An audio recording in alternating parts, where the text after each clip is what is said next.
आप सभी लोगों को मेरा नमस्कार। और इस वीडियो में हम प्रकाश के परावर्तन तथा अपवर्तन के पूरे 56 बहुविकल्पीय प्रश्न अर्थात MCQ लेकर आए हैं, जो आपके प्रत्येक एग्जाम की दृष्टि से बहुत ही इम्पोर्टेंट हैं। तो चलिए शुरू करते हैं हम अपने प्रश्नों को। लेकिन उससे पहले यदि आपने अभी तक लाइक नहीं किया है तो लाइक कर सकते हैं, मेरे चैनल को सब्सक्राइब कर सकते हैं और आप सभी लोगों को आगे चलकर और भी ऐसे ही वीडियो प्राप्त होते रहेंगे। चलिए शुरू करते हैं। पहला प्रश्न है, समतल दर्पण के सामने एक वस्तु 10 सेंटीमीटर की दूरी पर रखी गई है। दर्पण से प्रतिबिंब की दूरी होगी। ऑप्शन है 5 सेंटीमीटर, 10 सेंटीमीटर, 20 सेंटीमीटर या 0। तो हम जानते हैं कि समतल दर्पण के सामने जितनी दूरी पर वस्तु रखी होगी उतनी ही दूरी पर प्रतिबिंब भी बनेगा, लेकिन विपरीत साइड में, अपोजिट साइड में। तो यहाँ 10 सेंटीमीटर पर वस्तु रखी है तो प्रतिबिंब भी 10 सेंटीमीटर पर ही बनेगा, अर्थात ऑप्शन नंबर जो बी है 10 सेंटीमीटर बिल्कुल सही है। दूसरा प्रश्न है, समतल दर्पण के सामने 10 सेंटीमीटर की दूरी पर रखी वस्तु की लंबाई 8 सेंटीमीटर है। दर्पण द्वारा बने वस्तु के प्रतिबिंब की लंबाई होगी। ऑप्शन है 4 सेंटीमीटर, 10 सेंटीमीटर, 8 सेंटीमीटर और 16 सेंटीमीटर। हम सभी लोग जानते हैं कि वस्तु की लंबाई जितनी होगी समतल दर्पण में प्रतिबिंब की लंबाई भी उतनी होगी। तो यहाँ प्रतिबिंब की लंबाई जो है वो 8 सेंटीमीटर होगी, क्योंकि वस्तु की लंबाई भी 8 सेंटीमीटर है।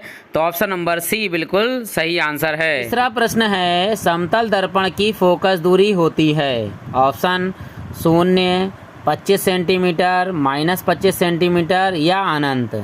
तो समतल दर्पण की जो फोकस दूरी है वो अनंत होती है। ऑप्शन नंबर डी आपका करेक्ट है। चौथा प्रश्न है, समतल दर्पण से किसी वस्तु का प्रतिबिंब बनता है। आभासी, वास्तविक, छोटा, बड़ा। तो समतल दर्पण में जो प्रतिबिंब है वो सीधा बनता है, आभासी बनता है। तो ऑप्शन नंबर ए आभासी सही है। और एक इसमें चीज़ याद रखिएगा कि समतल दर्पण में जो है प्रतिबिंब उसकी पार्श्व इमेज बनती है। पार्श्व इमेज का मतलब जो सीधे हाथ की तरफ है वो उल्टे हाथ की तरफ दिखेगा, अर्थात left hand side right hand side में और right hand side left hand side में दिखेगी। यदि आप सीधे हाथ से चाय पीते हैं तो आपको समतल दर्पण में सामने उल्टे हाथ से चाय पीते हुए नजर आएंगे। ये आप देख सकते हैं। पांचवा प्रश्न है, समतल दर्पण द्वारा निर्मित प्रतिबिंब का आवर्धन होता है। एक से कम, एक से अधिक या अनंत। तो समतल दर्पण में जो आवर्धन क्षमता है या रेखीय आवर्धन है उसका मान सदैव 1 होता है। ऑप्शन नंबर ए बिल्कुल सही है। छठा प्रश्न, वक्रता त्रिज्या r व फोकस दूरी f में संबंध है।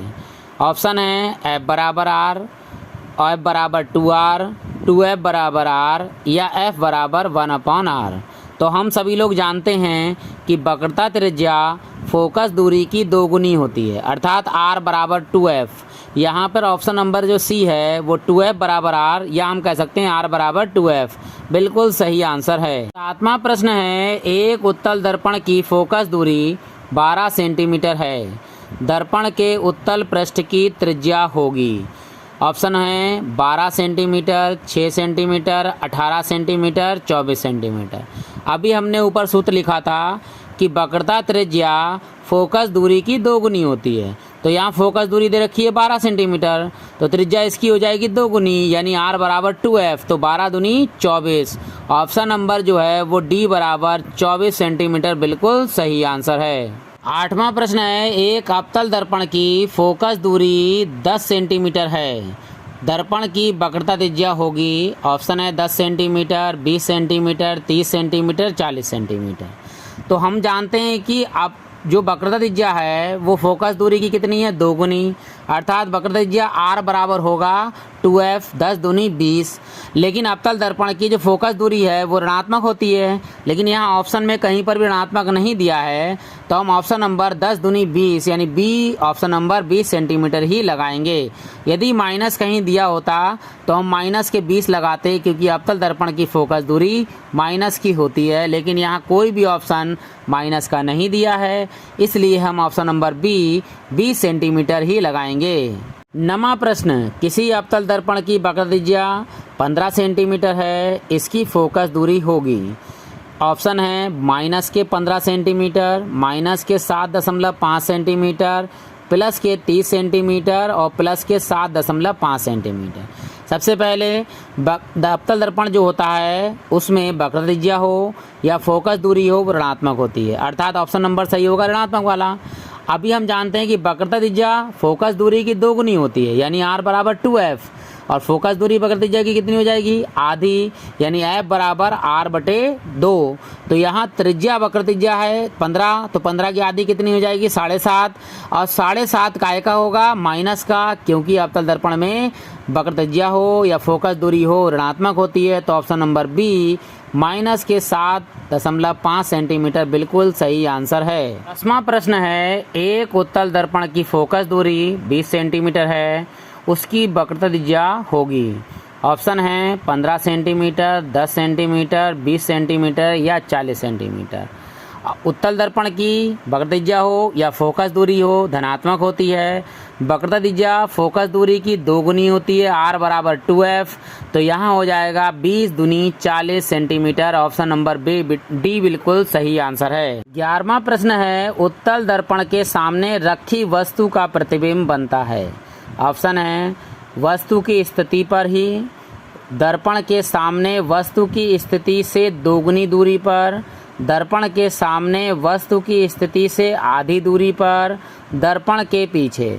हम सभी लोग जानते हैं कि उत्तल दर्पण में जो प्रतिबिंब है वो दर्पण के पीछे बनता है, आभासी बनता है, सीधा बनता है और सदैव वस्तु से छोटा बनता है। तो इन सब कंडीशनों में यहाँ पर ऑप्शन नंबर जो डी है दर्पण के पीछे वो बिल्कुल करेक्ट सही आंसर है। सवाल नंबर 12, उत्तल दर्पण से प्रतिबिंब सदैव बनता है। वक्रता केंद्र तथा फोकस के बीच, वक्रता केंद्र तथा अनंत के बीच, ध्रुव व फोकस के बीच, कहीं भी बन सकता है। तो हम सभी लोग जानते हैं कि उत्तल दर्पण में जो प्रतिबिंब है वो सदैव ध्रुव P और फोकस F के बीच में ही बनेगा, और चाहे वस्तु कहीं पर भी रखी जाए। और याद रखना है कि उत्तल दर्पण में सदैव प्रतिबिंब आभासी, सीधा और दर्पण के पीछे और छोटा ही बनेगा, ध्रुव और फोकस के बीच ही बनेगा। ऑप्शन नंबर सी बिल्कुल सही आंसर है। 13वां प्रश्न है, वस्तु का आभासी तथा छोटा प्रतिबिंब बनता है। अवतल दर्पण में, उत्तल दर्पण में, समतल दर्पण में, इनमें से कोई नहीं। तो हम सभी लोग जानते हैं कि उत्तल दर्पण में ही प्रतिबिंब आभासी छोटा बनता है। तो ऑप्शन नंबर बी उत्तल दर्पण में बिल्कुल सही आंसर है। किसी अवतल दर्पण द्वारा वस्तु का आभासी, सीधा तथा बड़ा प्रतिबिंब बनाने के लिए उसे रखना होगा।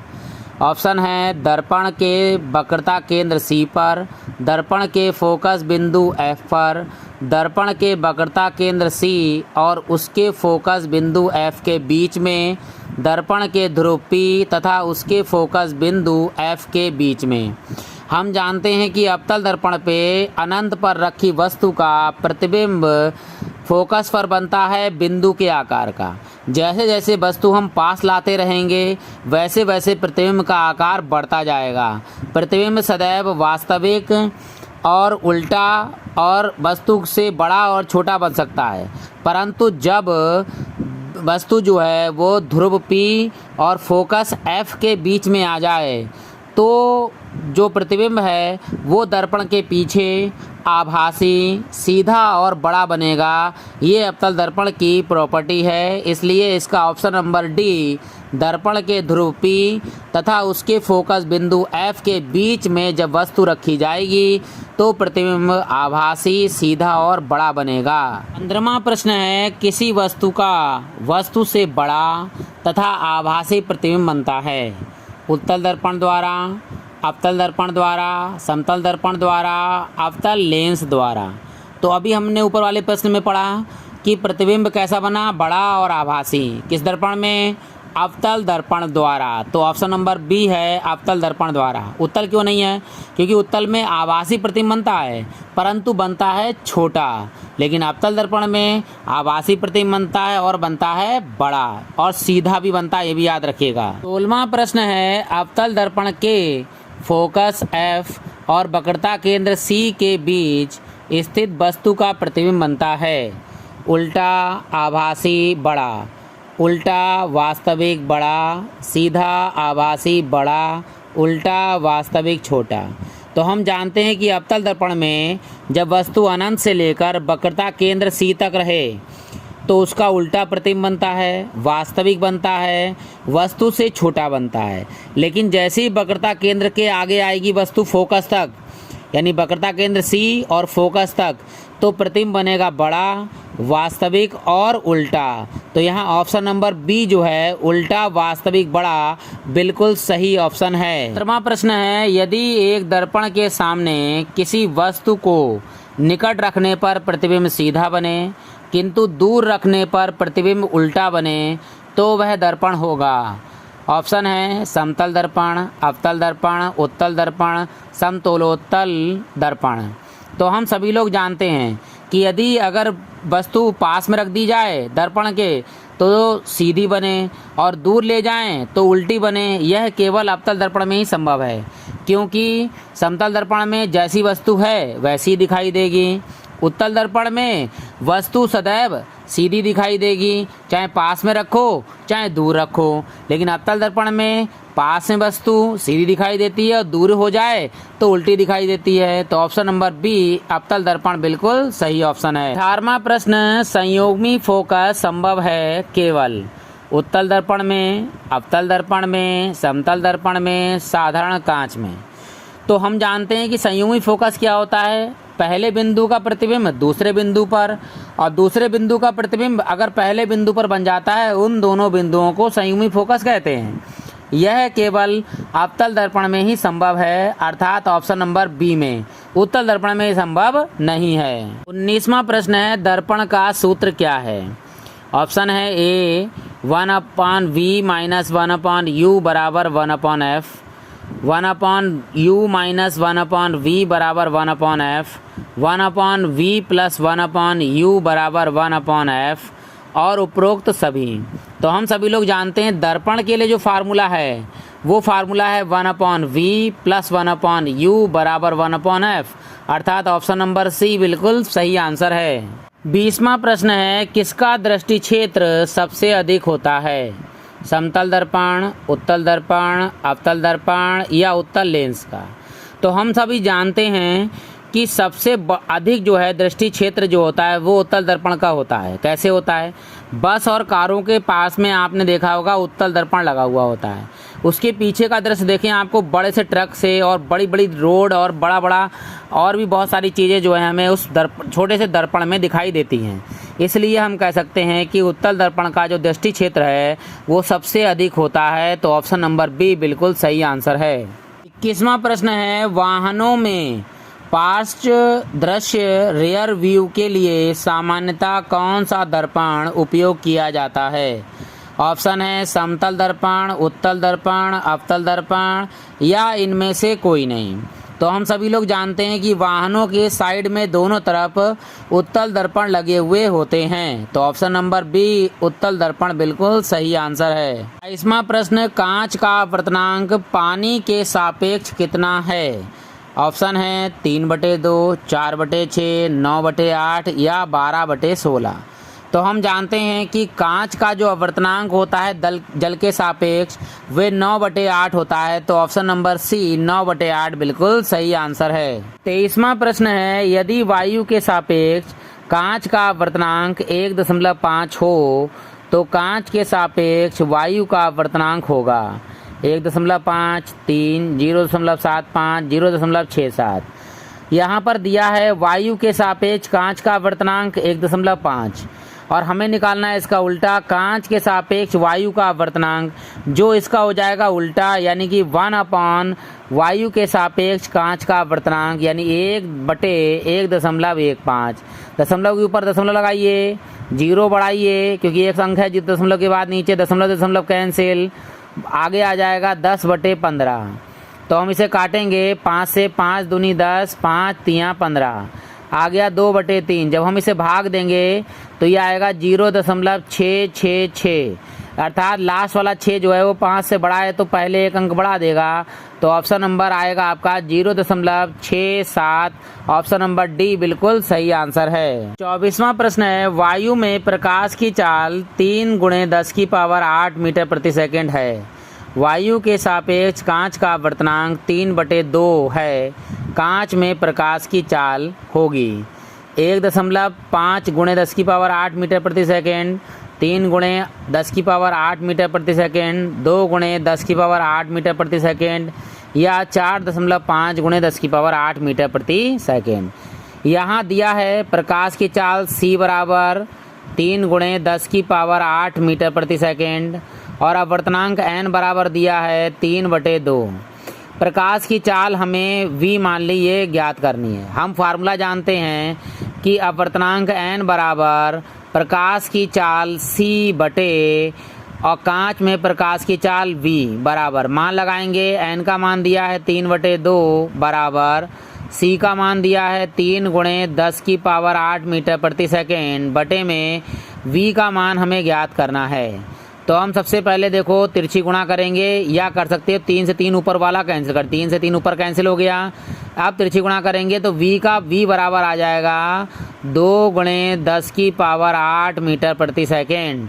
तो यहाँ प्रकाश की चाल का answer number option C 2 × 10⁸ metre प्रति सेकंड बिल्कुल सही आंसर है। 25वां प्रश्न, निर्वात में प्रकाश की चाल होती है 3 × 10⁷ मीटर प्रति सेकंड, 3 × 10⁸ मीटर प्रति सेकंड, 2 × 10⁸ मीटर प्रति सेकंड, 2 × 10⁻10 मीटर प्रति सेकंड।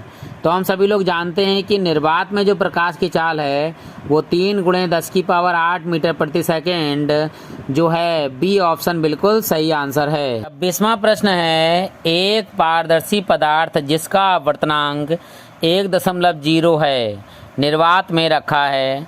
निर्वात से होकर उस पदार्थ में प्रवेश करने वाली एक प्रकाश की किरण सतह पर विचलित होकर अविलंब से दूर हट जाएगी, समीप आ जाएगी, अविचलित रहेगी, अविलंब की दिशा में जाएगी। तो मैं बता दूं कि यहाँ अपवर्तनांक जो है वो 1 है, ना 1 से कम ना 1 से ज़्यादा। याद रखिएगा जब भी अपवर्तनांक या तो 1 से कम हो या तो 1 से ज़्यादा हो तभी जो है वो किरण विचलित होगी, अन्यथा विचलित नहीं होगी। तो यहाँ पर अपवर्तनांक 1 है, इसलिए ऑप्शन नंबर सी किरण जो है वो अविचलित रहेगी बिल्कुल सही आंसर है। 27वां प्रश्न है, वायु में प्रकाश की चाल 3 × 10⁸ मीटर प्रति सेकंड है। जल ब्रैकेट में अपवर्तनांक 4/3 में प्रकाश की चाल होगी, अर्थात अपवर्तनांक दिया है 4/3 और प्रकाश की चाल दे रखी है 3 × 10⁸ मीटर प्रति सेकंड और हमारे लिए प्रकाश की चाल ज्ञात करवा रहा है यानी v का मान। तो यहाँ ऑप्शन दिए हैं, पहले हम सिद्ध कर लेते हैं, देख लेते हैं जो भी निकलेगा। यहाँ तिरछी गुणा कर दीजिए, तिरछी गुणा करेंगे तो 4v बराबर आएगा 3 तियाँ 9 × 10⁸। ये 4 गुणे में है, v के बटे में चला जाएगा तो v बराबर हो जाएगा 9 × 10⁸ बटे 4। अब हम 4 से भाग करेंगे 9 के लिए तो जाएगा ये 4 दूनी 8, 1 बचा 4 दूनी 8 और 4 बचे 4 पंजे 20 हो गया आपका। तो यानी यहाँ आएगा 2.25 × 10⁸ मीटर प्रति सेकेंड जो ऑप्शन नंबर ए है बिल्कुल सही आंसर है। सवाल नंबर 28वां है, प्रकाश की स्लेब से गुजरती प्रकाश की किरण का कौन सा पथ ठीक है। तो ए का चित्र देख लीजिए, बी का देख लीजिए, सी का देख लीजिए, डी का देख लीजिए। ए में क्या है, प्रकाश की किरण बिल्कुल सीधी निकल जा रही है। बी में क्या है, जब गुजर रही है फिर मुड़ रही है फिर मुड़ जा रही है। सी में क्या है, इस दिशा से जा रही है फिर उल्टा मुड़ जा रही है, उल्टी दिशा में चली जा रही है। और डी में जो है वो देखिए पहले प्रवेश करी, फिर लंबवत हो गई नीचे जाकर, फिर सीधी निकल गई है। लेकिन यहाँ पर हम जानते हैं कि जब कोई कांच के स्लेम से प्रकाश गुजरता है तो टकराने के बाद जब पुनः प्रकाश स्लेम से निकलेगा तो वो समांतर हो जाता है। तो यह ऑप्शन नंबर जो चित्र बी नंबर है वो बिल्कुल सही है, क्योंकि जो प्रकाश की किरण आ रही है उसी के समांतर हो जा रही है प्रकाश की किरण जब निकल रही है। 29वां प्रश्न है, आपको जल, सरसों का तेल, ग्लिसरीन और केरोसिन दिया गया। इन सब से एक समान कोण पर प्रकाश की किरण आपतित की गई। किस माध्यम में से किरण अधिकतम झुकेगी? केरोसिन, जल, सरसों का तेल या ग्लिसरीन? हम सभी लोग जानते हैं कि यदि कोई प्रकाश की किरण विरल माध्यम से सघन माध्यम में जाएगी तो वह अभिलंब की ओर झुकेगी। तो यहाँ पर जो सघन माध्यम है, सबसे गाढ़ा पदार्थ है, वह है ग्लिसरीन। और विरल माध्यम से जब प्रकाश किरण ग्लिसरीन में जाएगी यानी सघन माध्यम में जाएगी तो सबसे अधिक झुकेगी। तो अर्थात ऑप्शन नंबर डी जो है वो ग्लिसरीन बिल्कुल सही आंसर है, क्योंकि ग्लिसरीन सबसे गाढ़ा पदार्थ है। सरसों का तेल, जल, केरोसिन इससे कम गाढ़ा पदार्थ है, इसलिए ऑप्शन नंबर डी बिल्कुल सही आंसर है। संख्या 30 है, टार्च, सर्चलाइट और वाहनों के अग्रदीपों में बल्ब लगाए जाते हैं। परावर्तक के ध्रुव P और फोकस F के बीच, परावर्तक के फोकस F से के बहुत निकट, परावर्तक के फोकस F और वक्रता केंद्र C के बीच, परावर्तक के वक्रता केंद्र पर। तो हम जानते हैं कि जो बल्ब हैं वो फोकस से बहुत नज़दीक लगाए जाएंगे, अर्थात परावर्तक के फोकस से बहुत निकट, ऑप्शन नंबर बी होगा, जिसके कारण जो प्रकाश है वो बहुत अधिक क्षेत्रफल को देख पाए जहां पर हम सर्च कर रहे हैं, या चारों तरफ फैल जाए या बहुत दूरी तक दिखाई दे। इसलिए ऑप्शन नंबर बी बिल्कुल सही आंसर है। लेंसों का सूत्र क्या है? 1/v माइनस 1/u बराबर 1/f, 1/u माइनस 1/v बराबर 1/f, 1/v माइनस 1/u बराबर 1/f, या ये सभी। तो लेंसों के लिए जो फार्मूला होता है वो पहला वाला है 1/v माइनस 1/u 1/f। यदि ये दर्पण वाला होता तो ऑप्शन नंबर सी हो जाता 1/v प्लस 1/u बराबर 1/f। लेंसों के लिए माइनस होता है और दर्पणों के लिए प्लस होता है, ये याद रखिएगा। 32वां प्रश्न है, लेंस की क्षमता ज्ञात करने का सूत्र है। P बराबर 4f, P बराबर 2f, P बराबर 1/2f या P बराबर 1/f। हम सभी लोग जानते हैं कि लेंस की क्षमता P बराबर 1/f जब मीटर दिया जाए और P बराबर 100/f जब f का मान सेंटीमीटर में दिया जाए। 33वां प्रश्न है, किसी लेंस के आवर्धन का सूत्र है V/u माइनस V/u, U/v या माइनस के U/v। तो लेंस के आवर्धन का जो फार्मूला है वो ऑप्शन नंबर ए है V/u। 34वां प्रश्न है, कौन से लेंस की क्षमता ऋणात्मक होती है? उत्तल लेंस, अवतल लेंस, ये दोनों या इनमें से कोई नहीं?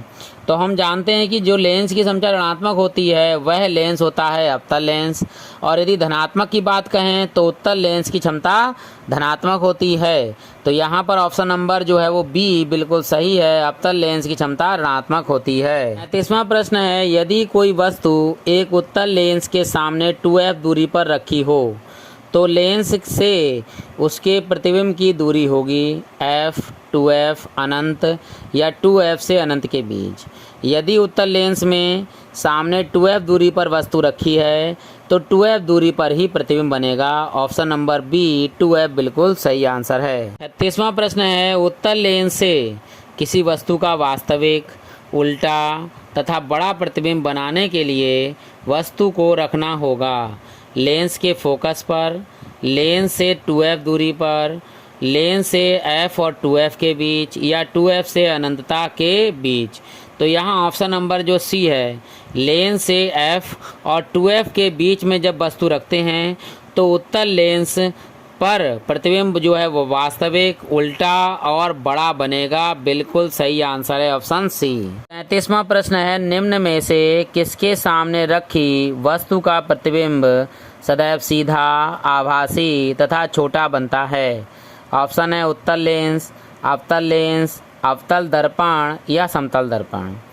तो अवतल लेंस में जो ऑप्शन नंबर बी है उसमें ही प्रतिबिंब सदैव सीधा बनता है, आभासी बनता है व छोटा बनता है। 38वां प्रश्न है, किसी वस्तु का अवतल लेंस द्वारा बना प्रतिबिंब सदैव होता है आभासी सीधा व बड़ा, आभासी सीधा व छोटा, आभासी उल्टा व छोटा, आभासी उल्टा व बड़ा।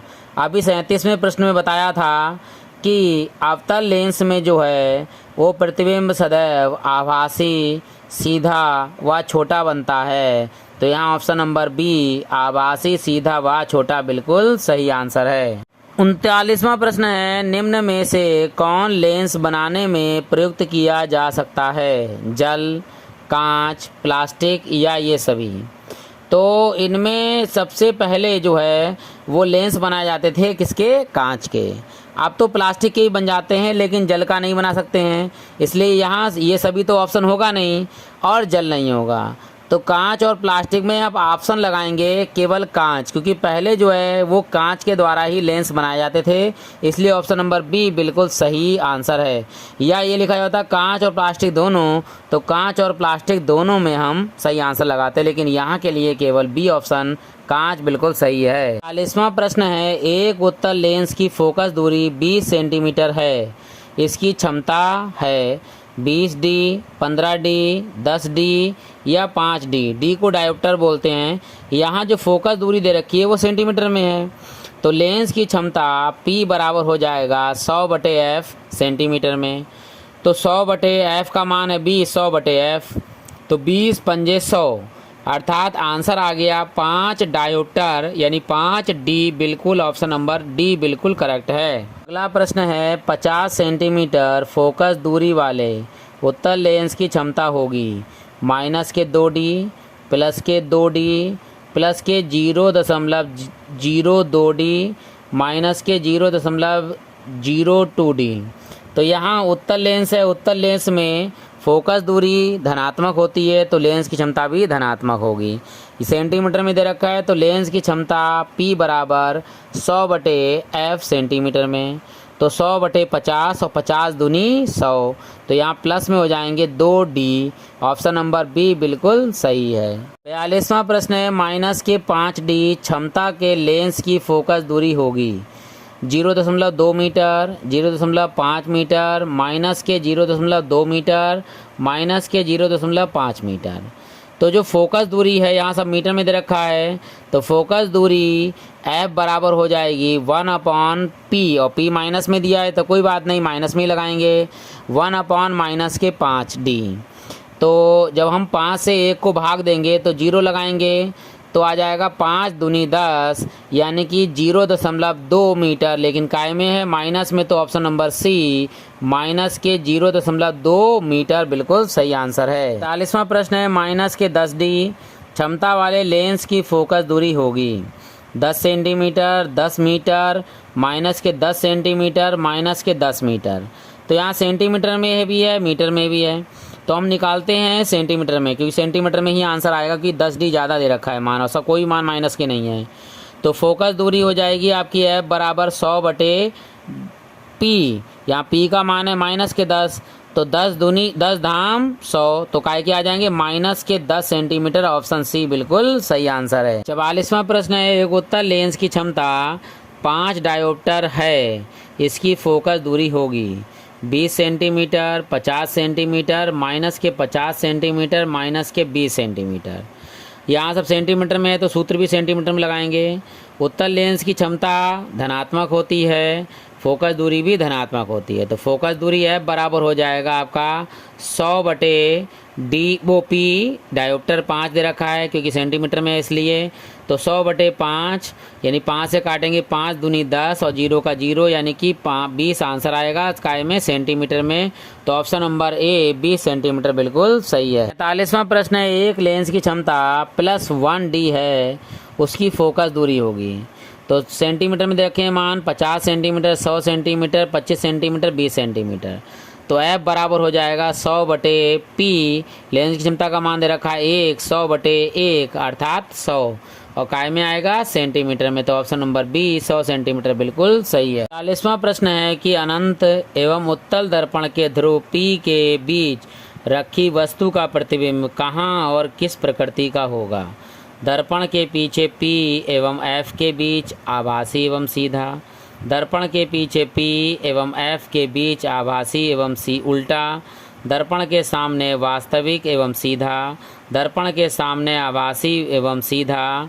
तो हम जानते हैं कि उत्तल दर्पण में वस्तु कहीं पर भी रखी जाए, चाहे अनंत से लेकर ध्रुव P के बीच कहीं भी रखी जाए, प्रतिबिंब सदैव आभासी बनेगा, सीधा बनेगा और दर्पण के पीछे बनेगा, छोटा बनेगा और P और F के बीच बनेगा। तो यहाँ ऑप्शन नंबर ए दर्पण के पीछे P एवं F के बीच आभासी एवं सीधा बनेगा। 47वां प्रश्न है किसी दर्पण के से आप चाहे कितनी भी दूर खड़े हैं, आपका प्रतिबिंब सदैव सीधा प्रतीत होता है।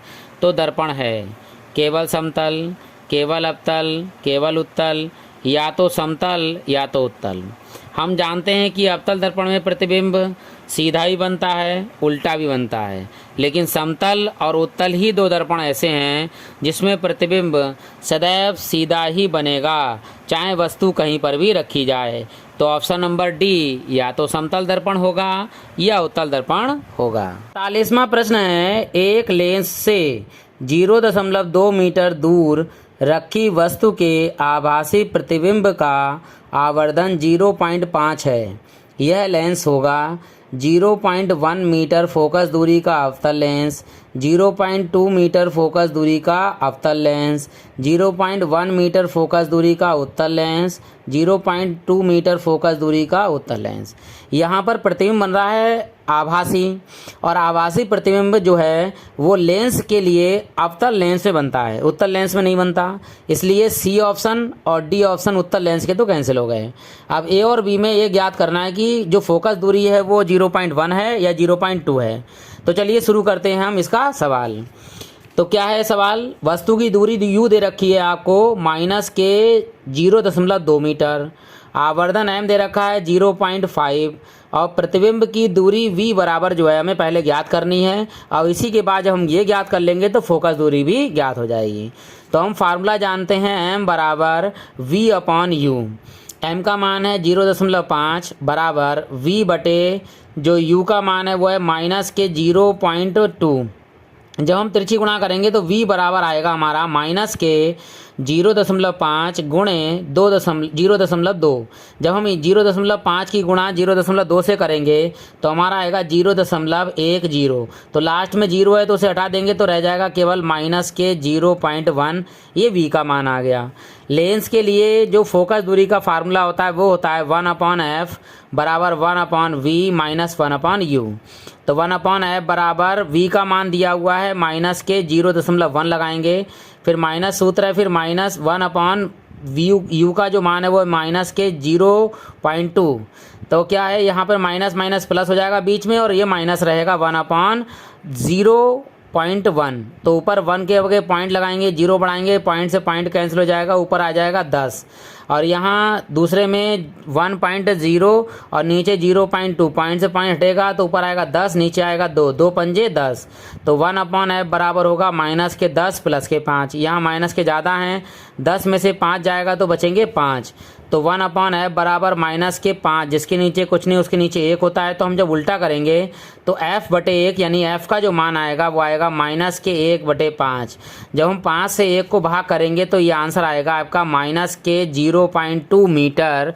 अर्थात ये जो ऑप्शन नंबर बी है क्या 0.2 मीटर फोकस दूरी का अवतल लेंस की आवश्यकता होगी। अब निशान नहीं दिया है तो कोई बात नहीं भाई, दूरी कभी ऋणात्मक नहीं होती है तो इसलिए यहाँ पर प्लस लिख दिया है। 49वां प्रश्न है दो माध्यमों के सीमा पृष्ठ पर एक प्रकाश किरण लंबवत आपतित होती है तो अपवर्तन कोण होगा 0 डिग्री, 45 डिग्री, 60 डिग्री, 90 डिग्री। जब कोई प्रकाश किरण दोनों माध्यमों के लंबवत आपतित हो रही है तो वो जैसी आएगी वैसी निकल जाएगी, यानी उसके दोनों के बीच जो माध्यमों के बीच कोण क्या होगा, शून्य। ऑप्शन नंबर ए बिल्कुल सही है। 50वां प्रश्न है, कांच का वर्तनांक अधिकतम होता है लाल रंग के लिए, पीले रंग के लिए, बैंगनी रंग के लिए या हरे रंग के लिए। हम सभी लोग जानते हैं कि कांच का वर्तनांक में सबसे अधिक विचलित रंग जो होता है वो बैंगनी रंग का होता है। सबसे कम विचलित कौन सा होता है, लाल रंग। तो जितना ज़्यादा विचलन होगा उसका वर्तनांक भी उतना अधिक होगा। तो बैंगनी रंग का विचलन सबसे अधिक होता है तो इसका वर्तनांक भी सबसे अधिक होगा। तो ऑप्शन नंबर सी बैंगनी रंग के लिए बिल्कुल सही आंसर है। 51वां प्रश्न है, प्रकाश का वेग निम्न में से किस माध्यम में अधिकतम होगा, वायु में, जल में, कांच में, निर्वात में। तो हम जानते हैं कि प्रकाश का वेग सबसे अधिक जो है वो निर्वात में होगा। डी ऑप्शन नंबर बिल्कुल सही है। उसके बाद होगा वायु में, उसके बाद जल में और उसके बाद कांच में। 52वां प्रश्न है, किसी दर्पण के सामने किसी वस्तु को रखने पर उसका प्रतिबिंब वास्तविक, उल्टा तथा आकार में कुछ छोटा बनेगा। ऑप्शन है उत्तल दर्पण, अवतल दर्पण, समतल दर्पण या इनमें से कोई नहीं। हम जानते हैं कि उत्तल दर्पण में तो प्रतिबिंब सदैव सीधा बनता है, आभासी बनता है और दर्पण के पीछे बनता है, लेकिन अवतल दर्पण में प्रतिबिंब वास्तविक बनता है, उल्टा बनता है और आकार में छोटा भी बनता है। तो ऑप्शन नंबर बी बिल्कुल सही है, अवतल दर्पण। 53वां प्रश्न है, एक लेंस के सामने रखी वस्तु का प्रतिबिंब उसी लेंस से वस्तु की अपेक्षा 3 गुनी दूरी पर बनता है। प्रतिबिंब का आवर्धन होगा 1, 2, 3, 4। तो याद रखिएगा कि वस्तु जितनी दूरी पर रखी जाएगी और प्रतिबिंब का आवर्धन भी उतना ही होगा। जैसे यहाँ 3 गुनी है तो ऑप्शन नंबर सी बिल्कुल 3 सही आंसर होगा। अब यहाँ 3 गुनी की अगर 2 गुनी कर देते तो ऑप्शन नंबर 2 सही हो जाता। 4 गुनी कर देते तो 4 ऑप्शन हो जाता। यदि आधा कर देते तो 1/2, तिहाई कर देते तो 1/3, लेकिन यहाँ 3 गुनी का है तो आवर्धन का भी मान 3 ही होगा। ऑप्शन नंबर सी सही है। 52वां सवाल है, एक अवतल लेंस की फोकस दूरी 5 मीटर है तो इसकी क्षमता क्या होगी। ऑप्शन है 0.2D, माइनस के 0.2D, 2.0D, 5.0D। तो यहाँ जो दूरी दे रखी है वो मीटर में है तो लेंस की क्षमता लगेगी P बराबर 1/f मीटर में। तो 1 फोकस दूरी का मान है 5, 1/5। अब हम 5 को 5 से भाग करेंगे 1 को तो कितना आएगा, 0 लगाएंगे 10 हो जाएगा। तो 5 दूनी 10 यानी 0.2। लेकिन अवतल लेंस है तो कैसी दूरी होगी, माइनस की होगी तो माइनस लगाएंगे, आंसर आएगा माइनस के 0.2D। बी ऑप्शन बिल्कुल सही है। 55वां प्रश्न है, एक उत्तल दर्पण की फोकस दूरी क्या होगी जिसकी वक्रता त्रिज्या 32 सेंटीमीटर है। तो ऑप्शन है 32 सेंटीमीटर, 16 सेंटीमीटर, 64 सेंटीमीटर, 8 सेंटीमीटर। हम जानते हैं कि फोकस दूरी f वक्रता त्रिज्या r की आधी होती है, यानी f बराबर r/2। r का मान दिया है 32/2 यानी कि 16। तो ऑप्शन नंबर बी 16 सेंटीमीटर बिल्कुल सही है। अंतिम 56वां प्रश्न, आप सभी लोगों का हृदय से धन्यवाद है और आप लोगों ने यदि अभी तक लाइक नहीं किया हो तो लाइक कर सकते हैं, सब्सक्राइब नहीं किया हो चैनल तो आप सब्सक्राइब कर सकते हैं। ऐसे ही वीडियो आपको लगातार आते रहेंगे। बहुत ही बढ़िया प्रश्न है 56वां, किसी गोलीय दर्पण तथा किसी पतले गोलीय लेंस दोनों की फोकस दूरियां माइनस के 15 सेंटीमीटर हैं। दर्पण तथा लेंस संभवतः हैं दोनों अवतल, दोनों उत्तल, अवतल दर्पण या उत्तल लेंस, उत्तल दर्पण या अवतल लेंस। यहाँ पर दूरियां जो हैं वो दोनों माइनस की 15 हैं। तो हम जानते हैं कि चाहे वो लेंस हो चाहे वो दर्पण हो, अवतल में ही दूरियां ऋणात्मक होती हैं। तो यहाँ पर ऑप्शन नंबर होगा ए, दोनों ही अवतल होंगे, अवतल लेंस भी अवतल दर्पण भी, क्योंकि यहाँ दूरियां फोकस दूरी दे रखी है ऋणात्मक। तो ऑप्शन नंबर ए दोनों अवतल बिल्कुल सही हैं।